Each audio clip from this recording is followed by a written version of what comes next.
जय माता दी। आप सभी को चैत्र नवरात्रि 2026 के ढेरों शुभकामनाएं।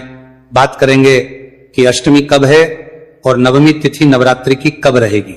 अष्टमी नवमी के साथ जिन्होंने पहला व्रत किया है उन्हें अंतिम व्रत कब करना है, विसर्जन कब करना है, व्रत जो कर रहे हैं उसका पारण कब करना है, साथ ही जो भ्रम है दूर करेंगे कि अष्टमी और नवमी एक ही दिन करनी है क्या, तो उसके बारे में बताएंगे कि ये एक दिन है या अलग अलग है।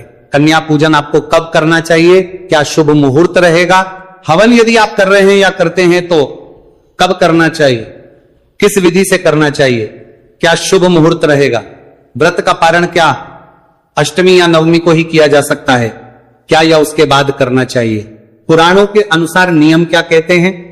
साथ ही बताएंगे कि अष्टमी को यदि आप व्रत खोल रहे हैं, आपके यहां अष्टमी होती है तो आपकी जो चौकी का विसर्जन है वो आपने किस दिन कर लेना है, नवमी करने वाले लोगों को किस दिन अपना अंतिम व्रत करना होगा और पारण और पूजन कब करना होगा, शुभ मुहूर्त क्या रहेगा। इस प्रकार से अष्टमी नवमी के बारे में विस्तृत जानकारी, पूजन कैसे करना है उसके बारे में विस्तृत जानकारी, विसर्जन कैसे करना है, कब करना है उसकी जानकारी, और अंतिम व्रत को लेके जो लोगों के बीच में भ्रम है ना, क्योंकि आप जैसे बहुत सारे हमारे दर्शक हैं जिनके कमेंट्स आ रहे हैं कि पंडित जी हमें अंतिम व्रत किस दिन करना है, अष्टमी नवमी लोग एक ही दिन बता रहे हैं, उसका क्या करना है।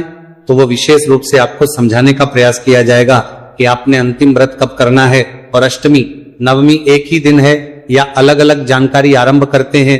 उससे पहले आपसे निवेदन है कि वीडियो यदि आपको थोड़ा सा भी उपयोगी लगे तो कृपया एक बार लाइक अवश्य कर दीजिएगा, क्योंकि आपका एक लाइक व्यक्तिगत रूप से मेरे लिए बहुत महत्वपूर्ण होता है।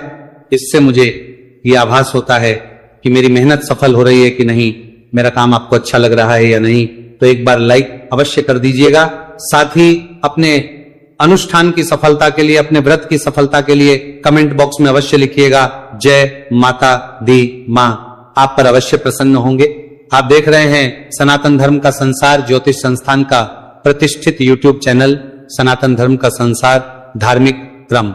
आइए बात करते हैं अष्टमी नवमी के बारे में। दर्शकों, आप सभी के चैत्र नवरात्रि के अनुष्ठान चल रहे हैं। चैत्र नवरात्रि के अनुष्ठान बहुत से लोग 9 दिन तक हैं, जिसमें पूरे 9 दिन तक व्रत किया जाता है, चौकी स्थापित की जाती है, कलश स्थापित किया जाता है, खिचड़ी आदि बोई जाती है और अखंड ज्योति जलाई जाती है। ये 9 दिन का अनुष्ठान होता है, ये 10वें दिन पूर्ण होता है।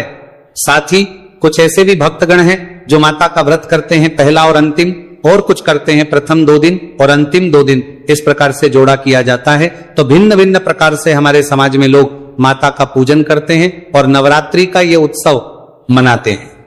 नवरात्रि की सबसे जो तिथियां होती हैं जिसका सबको इंतजार होता है वो होती है अष्टमी और नवमी।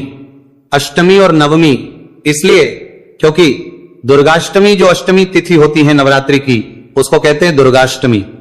दुर्गा अष्टमी को अंतिम दिन की पूजा की जाती है और इस दिन कंजकें कन्या पूजन किया जाता है, कंजकें बिठाई जाती है और कन्या पूजन के साथ ही नवरात्रि का यह पर्व पूर्ण होता है। वहीं समाज में एक ऐसा ही वर्ग भी है जो कि नवमी को पूजन करता है, वो नवतक आराधना करता है देवी की, और नवमी के दिन कन्या पूजन किया जाता है, कंजक बैठाई जाती है और इस प्रकार से वो अपने अनुष्ठान को पूर्ण करते हैं। अब बहुत से लोग सवाल कर रहे हैं पंडित जी क्या उचित है, अष्टमी को कन्या पूजन करना या नवमी को कन्या पूजन करना। देखिए, दोनों ही उचित हैं, दोनों ही शास्त्र अनुसार हैं। महानवमी चाहे महादुर्गा अष्टमी, दोनों पर जिस भी दिन आप करना चाहें कर सकते हैं। ये इस पर निर्भर करता है कि आपके यहां कब होता आया है। अगर आप अष्टमी होती आई है आप अष्टमी कीजिए, जिनके यहां नवमी होती आई है आप नवमी कीजिए। कन्या पूजन का जो विधान है शास्त्रों में वो अष्टमी को भी है और नवमी को भी है। तो ऐसा नहीं है कि अष्टमी को जो कन्या पूजन करते हैं वो कुछ अनुचित करते हैं या ये कहें कि इससे आपको पूर्ण फल प्राप्त नहीं होता, ऐसा नहीं है। अष्टमी को भी कन्या पूजन उतना ही शुभ और मंगलकारी है जितना कि नवमी को। अंतर जो है ना वो कन्या पूजन से उत्पन्न नहीं होता, अंतर उत्पन्न होता है विसर्जन से। अंतर उत्पन्न होता है कि आप 9 दिन का अनुष्ठान अगर है तो पूर्णता कब होगी। कन्या पूजन आप अष्टमी नवमी दोनों दिन कर सकते हैं, लेकिन यदि आपका नियम यह है कि आप 9 दिन का अनुष्ठान कर रहे हैं तो जो पूर्णता है ना वो 10वें दिन होगी। अगर आपने चौथी बिठाई है, 9 दिन का अनुष्ठान रखा है तो जो विसर्जन आप करेंगे ना वो 10वें दिन करेंगे। ये शास्त्र की विधि है, ये मेरी बनाई हुई विधि नहीं है, ना मैं अपने मन से बता रहा हूं। पुराण कहते हैं कि 9 दिन का दुर्गा अनुष्ठान होता है, 10वें दिन उसका पूजन हवन और विसर्जन होता है। तो यह विशेष रूप से आप लोग ध्यान रखिएगा कि जिसने यदि 9 दिन का अनुष्ठान किया है तो वो कन्या पूजन नवमी को करेंगे।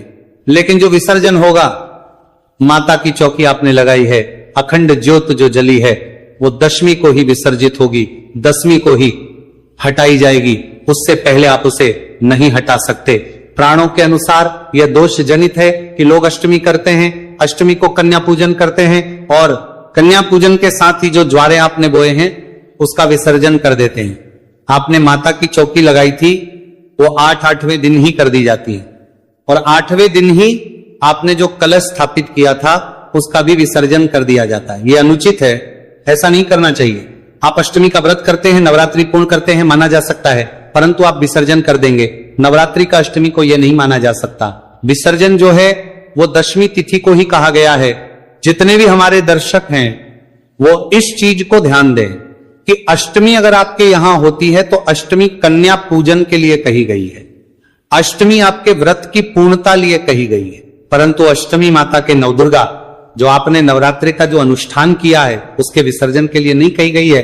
आपको 10वीं तिथि के दिन शुभ मुहूर्त में ही पूजन आदि करके विसर्जन करना चाहिए। यह बड़ी जानकारी थी जो आपको देना आवश्यक था।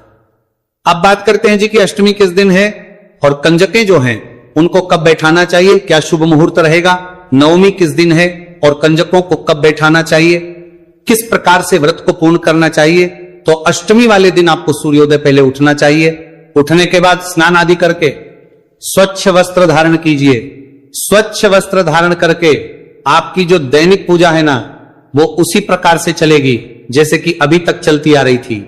आप उसी विधि से आपने केतली बोई है, ज्वारे बोए हैं, माता की स्थापना की है, कल स्थापित किया है, उसी विधि से आप पूजन कीजिए। से देवी का पूजन करेंगे, विधि विधान से स्नान कराइए, तिलक लगाइए, वस्त्र अर्पित कीजिए, आप भोग लगाइए माता को, पुष्पों की माला अर्पित कीजिए माता को, तांबू अर्पित कीजिए माता को और माता को प्रणाम करके प्रार्थना कीजिए।